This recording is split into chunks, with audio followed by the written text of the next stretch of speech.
Ez most többek között egy ilyen teszt, hogy kipróbáljam, hogy működik az új mikrofonom, ami egyel drágább típus, mint amit eddig használtam, de ez is a Temuról van, úgyhogy majd megírom a kódját.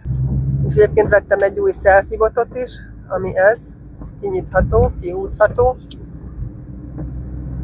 és egy kicsivel jobb, mint az előző, amit volt, vagy hát van még mindig, az is használható, de ez egy kicsit stabilabb, merevebb, és jobban működik. Ha mindig kíváncsi voltál, hogy milyen eszközöket használok a videózáshoz, de eddig sosem merted megkérdezni, akkor most elmondom. Ennek a mikrofonnak az a lényege, hogy nem csak hogy csipeszes, de mágneses is, tehát hogyha nem tudom felcsíptetni valahova, akkor például a pólómra rá tudom mágnessel erősíteni. Azt nem tudom még, hogy milyen a hangja, az majd ebből a videóból fog kiderülni. Viszont egy ilyen nagyon jó pofa kis doboza van. Ezt a dobozt kell feltölteni, ebbe kell belerakni a mikrofonokat, és maga a doboz tölti őket menet közben. Úgyhogy ez sokkal praktikusabbnak tűnik egyébként, mint ami eddig volt, amik ugye mind a két mikrofont, mert ugye általában párban vannak, mind a két mikrofont külön fel kell tölteni, és aztán utána a felvétel kellős közepén lemerül. Ezt még egyelőre nem tudom, hogy ez a mikrofon mennyi ideig bírja, viszont eleve az, hogyha nem használom, és közben visszarakom a dobozába, akkor közben töltődik. Egyébként töltés közben kiírja itt, hogy hány százalékon van még az akkumulátor, és akkor amikor lemerül, akkor lehet tölteni újra. Hogy milyen a hangminőség, azt mondjátok meg ti.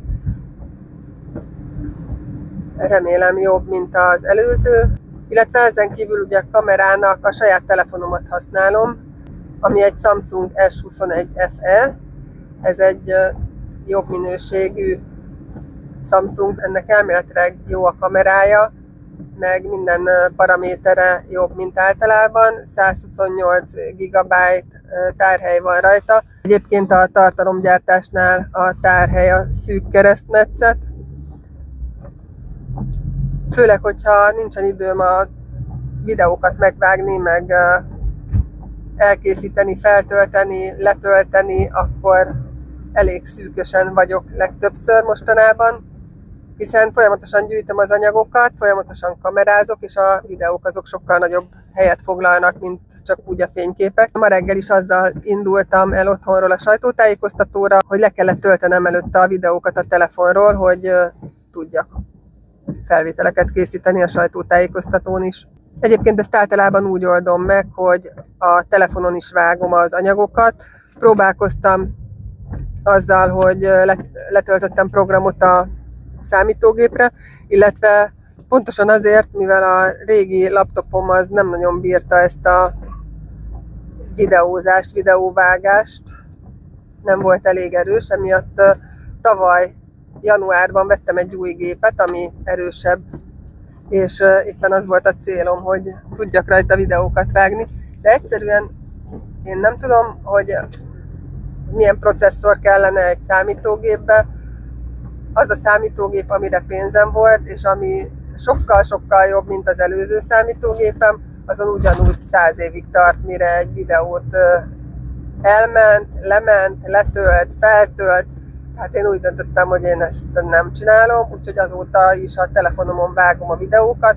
Van egy Power Director nevű alkalmazás, amit már régóta használok, tehát így években számolható.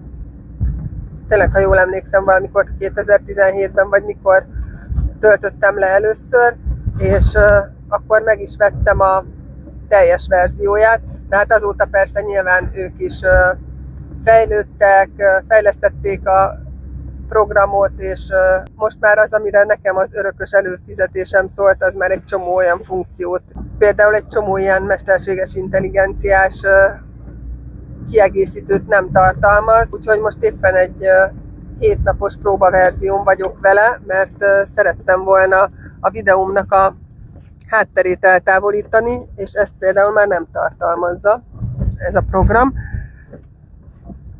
De azt hiszem, hogy amennyit szerkesztegetek, megéri előfizetni, úgyhogy most még van 2 napom, hogy ezt eldöntsem, hogy előfizetek. Egyébként valami 12 000 forint egy hónapra az előfizetés. Ami abban az esetben, hogyha az ember ezzel keresi a pénzét, akkor nem sok. Egyébként sok, mert én azt az örökös tagságot, azt valami 3000 forintért vettem meg 2017-ben, és egyébként számtalanszor írtam már a supportnak ezzel kapcsolatban, amikor behoztak ilyen fizetős tartalmakat, és nem ment nekem az applikációban, akkor írtam a supportnak, és megírtam nekik, hogy nekem örökös előfizetésem van, és élesítsék, és akkor mindig megoldódott, de legutóbb megírták, hogy ezeket a funkciókat az én verzióm nem tartalmazza, úgyhogy fizessek elő a Pro verzióra. Ha kíváncsiak vagytok erre a programra, én egyébként nagyon ajánlom, mert tényleg vannak benne zenék, csomóféle szerkesztési mód van benne, és egyébként én használom például a TikToknak a szerkesztőjét, az Instagram szerkesztőjét is, a CapCutot külön, de valahogy azokat nem tudtam megszokni, és pont emiatt a háttéreltávolítós funkció miatt egyébként a CapCuton is gondolkodtam, hogy arra fizetek elő, mert abban is fizetős lett, pedig eddig ingyenes volt, és az drágább annak az előfizetése, úgyhogy ezért is döntöttem a Power Editor mellett. Na, szóval ezek az eszközeim, tehát most ez a mikrofon, ami egyébként mágneses, megmutatom a másikon, tehát ahogy így mutattam az előbb, egy ilyen tök helyes kis dobozban van, ez itt világít, hogyha bedugom. Várjunk csak. Ja igen, van nálam egy powerbank is minden esetőségre, úgyhogy ide kell hátra bedugni, és ha bedugom hátra, illetve elkezdem tölteni, akkor itt mutatja, hogy most 100%-on van. És végül is, mint egy powerbank működik ez is, vagy hát itt belül vannak ilyen kis lukacskák, és akkor ott csatlakozik rá a mikrofon a töltőre. Látszik is egyébként, most ezt így nem tudom megmutatni, de ott látszik is, hogy az így ilyen pirosan világít, ahogy töltődik. Kivettem és megmutatom, hogy milyen. Tehát van rajta egy ilyen csipeszes rész, amivel így rá tudom csiptetni a ruhámra, illetve ez egy baromi erős mágnes, tehát rá tudom úgy csiptetni a ruhámra, hogy így bedugom a pólómra belül, és akkor így rá csiptetődik. Így. Szóval szerintem marha praktikus, most nem úgy használom egyébként, most csipeszeltem, és akkor itt van az érzékelője, és ez megy be oda a dobozkába. Úgyhogy egyelőre ezt én így nagyon ígéretesnek tartom, majd most mindjárt kiderül, hogy a hangja is olyan jó-e, mint amilyennek kinéz. Ez egyébként, ja, otthon az asztalomon ilyen KTM-es kis címkék voltak, és addig rakosgattam ide-oda, hogy magától ráragadt ide egy KTM-es matrica, és ezt csak most vettem észre, amikor éppen jövök haza a KTM centrumból.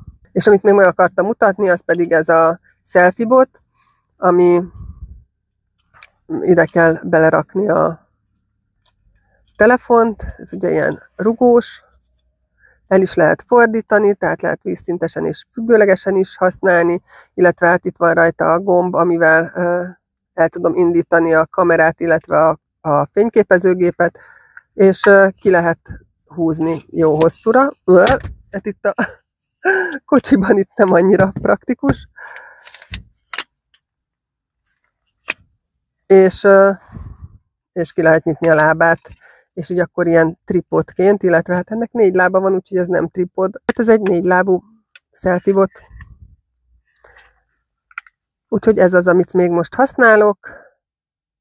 És ennyi, azt hiszem más így nagy általánosságban nem is szükséges a filmezéshez, illetve hát a motoron ott másokat használok. Kíváncsi vagy még valamire az eszközeimmel kapcsolatban, vagy a tartalomgyártással kapcsolatban, vagy bármi kérdésed van hozzám a motorokkal kapcsolatban, akkor írd meg hozzászólásban. Köszönöm, hogy megnézted ezt a videót. Ezeknek az eszközöknek a linkjét be fogom tenni alulra, és hogyha tetszett, akkor esetleg meg tudod vásárolni te is, így meg tudod nézni te is a műszaki adatait, a leírását, illetve az árát, és esetleg vásárolni is tudsz a alábbi linkeken.